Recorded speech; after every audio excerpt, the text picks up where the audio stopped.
Yo, it's your friend Dinner Dog, and I'm gonna love this video here. The blind bat is such a key tool you want to have in your SotN Rando toolbox, and so we're gonna go through how you can do it in a number of different ways. That even if you can't do an angled wing smash, you'll be able to get through just fine.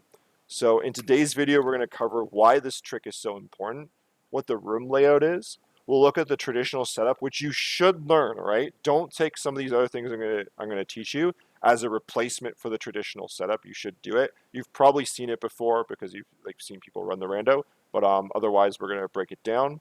Then we're gonna look at a couple easier strategies, and then I'll have some notes about power of mist and such. So let's just break down right to it here. So the reason why this is important for a number of reasons. One, the if you're in the catacombs area, it's really out of the way. We're in the bottom of the castle. We just want to get everything done when we can and avoid revisits. That's going to cost time. So if you've got the ability to get through the room without the intended method, which is bat and echo of bat, you can save yourself a ton of time by getting through it early. In particular with any of the OG settings, you have to be able to get through this room at some point in time because spike breaker's on the other side, and in OG you must grab the spike breaker. So there's not a question about where you need to get through the room or not, you must get through it, and if you can avoid a revisit to come back here, then you save yourself a ton of time. In any of the presets that have complexity, so safe, adventure, and then you nimble, you could be potentially saving yourself a number of steps in complexity by doing the trick without echo, and sometimes even without bat if you've just got mist. But traversing through the room is really important. Obviously, it's much easier with mist, but if you have the opportunity to do it with just bat, you may avoid like a fetch quest that's intended for you to get echo and get through the seed much faster. And lastly, in the guarded logic seeds, you have to come down here eventually to fight Grand Floon anyways, and kill two birds with one stone, right? Like having to come back later because you don't have echo kind of stinks. So being able to do this just without it is a great thing. So looking at the setup of the actual room here, we're gonna get through this maze just fine with the blind bat setup. But in case you're going through with mist or just to like be noted a couple things, there's this like big like backwards C here. This kind of sucks. It's gross. The you can get caught here. And then, oh, I've got a bird with me now. All right. And then lastly, there's this other C over here. And you can absolutely get caught in this bad boy, especially with mist. So what we're going to do is a number of tricks to avoid these areas here with bat and consistently get through by getting hit by spikes essentially once. So let's look at what that appears to be. So in the traditional setup, and you should definitely learn one of these, we're going to do a neutral wing smash. So we're not going to hit up or down after the wing smash is performed. And we're going to do it specifically in this spot over here. So you see there's this red coffin. If we align the bat up with the edge of the coffin, it's going to give us the proper spacing to then do a wing smash just forward. We are going to end up going up, but not by our movement of the D-pad or the stick, but by the room geometry. There's a ramp that we're going to hit, and that's going to send the bat up. That's going to send us to this area number 2. And we don't even have to end the wing smash early. We just let it naturally expire. Then we're going to fall down here. And you can see through this picture here, we've got this nice column of safety where we avoid these spikes on the right and the left. And the way we've done that is because we've set ourselves up for success here in the first place, where we started the wing smash. Then we need to catch ourselves to not take a spike in the ass at the bottom. So we're going to do that by transforming into bat. That will catch ourselves. And then what we want to do is we want to get fairly low here with the bat, and that can be a bit tricky because we don't have the lights on.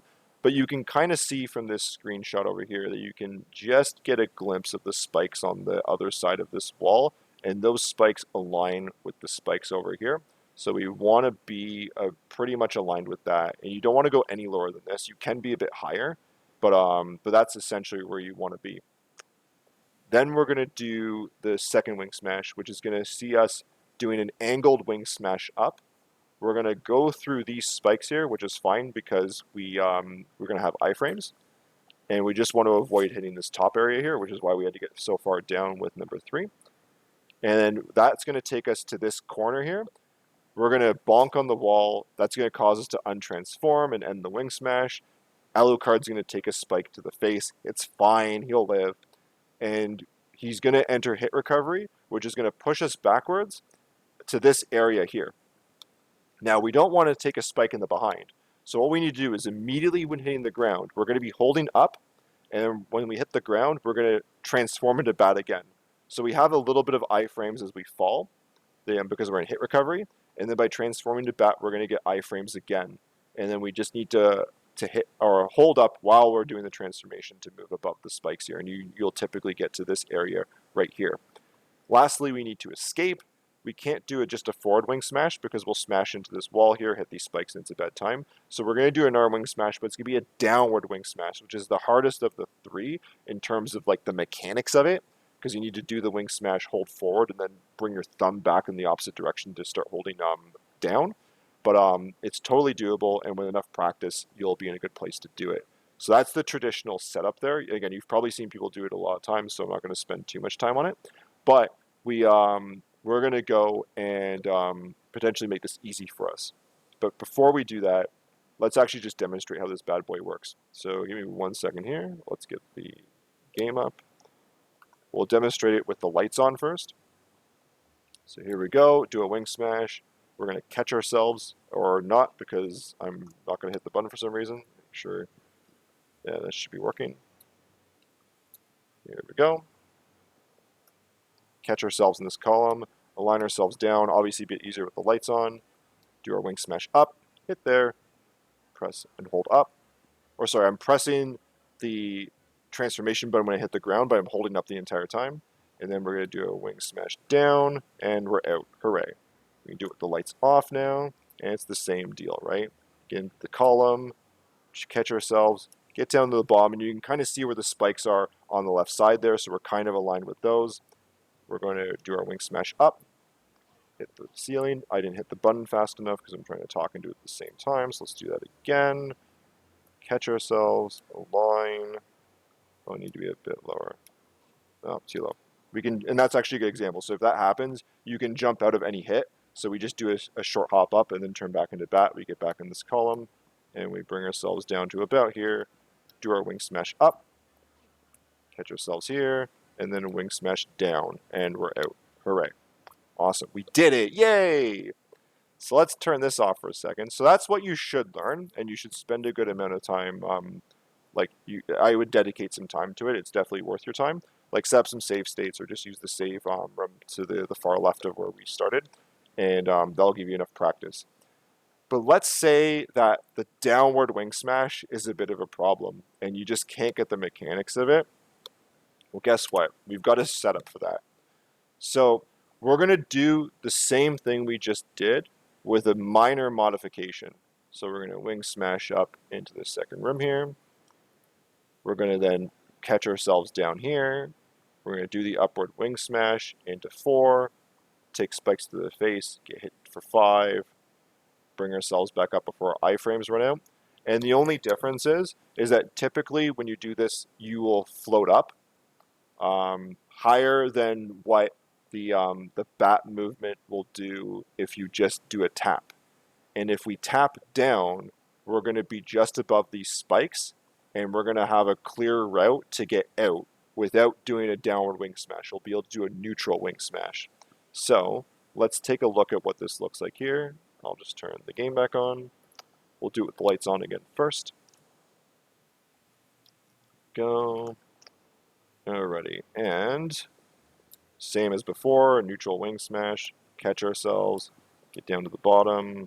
We're going to do our upwards wing smash, catch ourselves, go up here, and we're typically going to end up like this. Now, if I just slightly press down, I'm still okay. And if we wing smash out, we're good. Hooray! We can do it with the lights off now. Let's go on up. We're going to catch ourselves in the column here. That's about a good height. Wing smash, catch ourselves, move up, press down, and we're out. Honestly, I actually might start using this method like for races because it's like I've practiced it a bunch and it's fairly consistent. And it avoids potential complications of doing the downward wing smash. It's theoretically risky, but if you just tap the button, you should be fine. The so what we've done now is we've learned the regular method, which you should learn and you should do, right? But if it's problematic and you can't get that last wing smash, here's an alternative to get you started. Although I just may even use it through even in racing. But let's say you can't do any angled wing smash. What do we do then, right? So there's a strategy for that. It's not as consistent, but it's totally doable. And again, I wouldn't recommend doing this unless you can't get the other two methods to work at all. But here's a potential method. So we're going to do our first wing smash up here to number 2. We're going to catch ourselves at 3. We're going to be slightly higher. We can't be at the minimum height, or else we're going to hit these areas over here, and the trick isn't going to work the same. So we're going to be slightly higher. We're going to do a forward wing smash, so no angle, and we're just going to be mad lads and just put ourselves right in these spikes right into our face. We're going to fall down and we're going to get to number 5 here, and we're going to do the same thing we were doing above, where when we hit the ground, we're going to transform and press up. Now, if you've been doing the traditional method for a long time and you want to try this, just note that the timing of when you turn into bat is a bit different.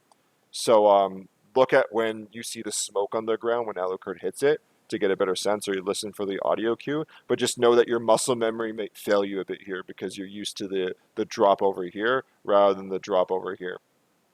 So now that we're at number 5, we still have a problem. We can't get out from here, right? So we should be in a very specific spot here. And what we're going to do now is we're going to abuse the mechanic that the bat only moves a certain distance when we tap the button. So we're going to do we're going to do 3 taps to the right, which should bring us about over here. And then we're going to do 5 taps up, and that's going to bring us to 6. And then we do a wing smash over here. We're going to hit these spikes, but we can go through them. It's fine. Because the wing smash will give us iframes, and we're not hitting any geography that would normally stop our movement. And then we're going to get out just fine here. So it's not as consistent, but it's doable if you can't for the life of you do an angled wing smash. Again, I recommend you do the traditional method, but if you just need some way to get through here, this works. So let's explore it here. Go to the next slide. We're going to turn the game back on, and let's get at her. Do it with the lights on first, so we see what's going on. So we do the wing smash here, catch ourselves. Whoops, apparently I can't hit the button, so let's do that again. And the button is working, right? Okay, good. Go through the slime. Catch ourselves. We want to be a bit higher than we were before. Wing smash, get hit, down, up. 1, 2, 3. 1, 2, 3, 4, 5. And we're out. And we didn't have to do a single angled wing smash. So we can do this, or you can do this if you can do a wing smash. You can totally do this trick. Let's do it with the lights off here. And it's the same shit here. So we're going to catch ourselves. We're going to be a bit higher than we normally would. Go over, get hit, up. 1, 2, 3. 1, 2, 3, 4, 5. And over. And we're out. I have had some trouble with this when I was practicing it. So it's not free, but as long as you're not at the minimum height at number 3 here, so you're a bit higher than you usually are, you're going to hit this area, and it's fairly consistent. And again, you just do this if you can't do any of the other methods. I'm going to be doing number 2 a bit more, the second method where you avoid the downward wing smash. I think I'm going to give that a try, even in races. But we'll see. I might probably just do the traditional method. Anywho, now if you can't do any of those, and you just can't do a wing smash, then you can count wing flaps. It's not great, but it absolutely works. It's slow, but it literally works. So I'm going to show it here quickly, but it's going to be a bit different for everyone because we're going to be doing so many taps that it's likely to change for folks.